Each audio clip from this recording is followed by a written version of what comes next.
All right, let's jump right in. We're looking at a huge geopolitical mess unfolding in the world's most critical oil choke point. It's being called the Hormuz Trap, and in this explainer, we're going to unpack how this high-stakes naval game is actually a hidden war on the entire global economy. So, the official American position? It couldn't have been more blunt. A full-on siege of Iranian ports. The message was crystal clear. You challenge this blockade, you face overwhelming force. This was supposed to be a classic flex of American naval power, a show of force meant to bring an enemy to their knees without even firing a shot. And then, this happened. A Chinese tanker, the Rich Story, which was already sanctioned by the way, just completely ignored the American threat and sailed right past the U.S. Navy. And guess what? No shots were fired, nothing was done. So this single act of defiance brings up a huge question. Was the world's most powerful navy just bluffing?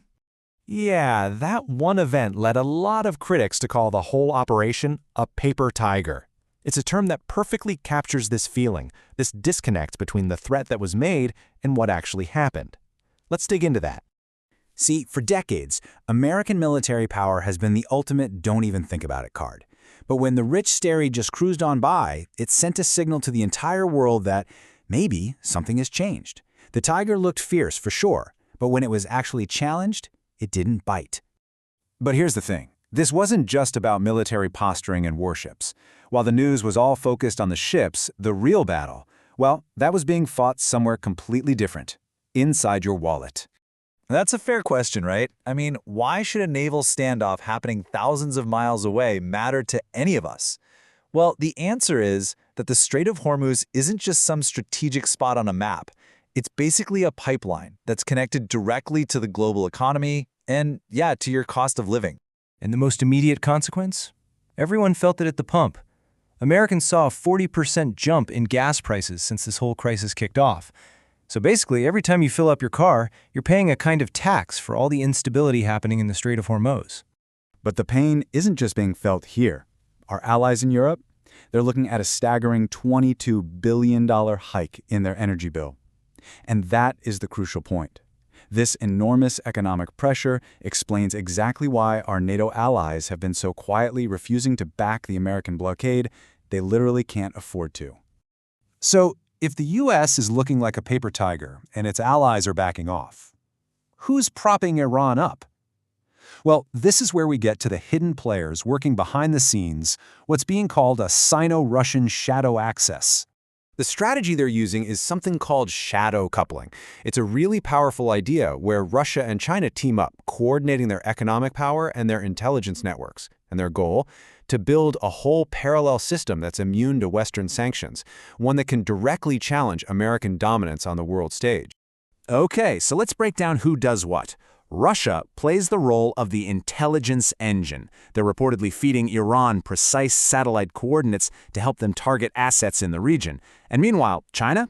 China is the banker, providing the economic lifeline that makes the whole thing possible. And China's role as the banker is just massive. I mean, they're not just buying 90% of Iran's sanctioned oil, they've also signed a $400 billion strategic investment deal. This is what gives Iran the economic stamina to hold out in a long conflict. But the real goal, the hidden prize here is even bigger, the yuanization of energy. They're using this crisis to try and shatter the US dollar's decades-long monopoly on oil sales. And that's a direct shot at the very foundation of American economic power. But, the partnership between Russia and China, that wasn't even the most shocking part of this story. No, the biggest twist involves a country that was supposed to be a key American ally, Pakistan.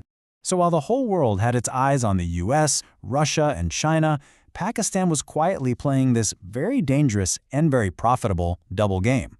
On the surface, it was acting like a neutral peacemaker, but what it was doing behind the scenes, that told a very different story. Okay, here's how the double game worked. Step 1. Publicly, Pakistan hosts peace talks, making itself look like a responsible mediator. Step 2. Secretly, reports suggest it was acting as a courier boy, using the China-Pakistan economic corridor to sneak Chinese-made missiles over to Iran. And then, Step 3, it used the very chaos it helped create to get its hands on $5 billion in loans in exchange for troops and jets. So what does this all add up to? The Hormuz Trap, it isn't just about one strait or one tanker or one conflict. It's really a snapshot of a massive shift in global power. It's the emergence of a new world order. This quote just nails the new dynamic perfectly. In this new setup, Iran isn't just acting on its own.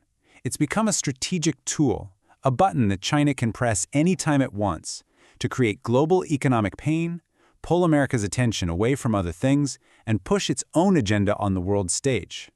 Ultimately, what we're all witnessing here is a transition. The old world was unipolar. The U.S. military and the U.S. dollar called the shots. But the new world, which this crisis has really exposed, is a multipolar currency order. Power isn't absolute anymore, it's contested. And economic leverage is every bit as important as military might. And all of that leaves us with one last big question. This crisis has really shown the limits of traditional power and the rise of these new economic and strategic alliances. It feels like the center of gravity for the whole world might be shifting. So the question for all of us is, are we ready for what comes next?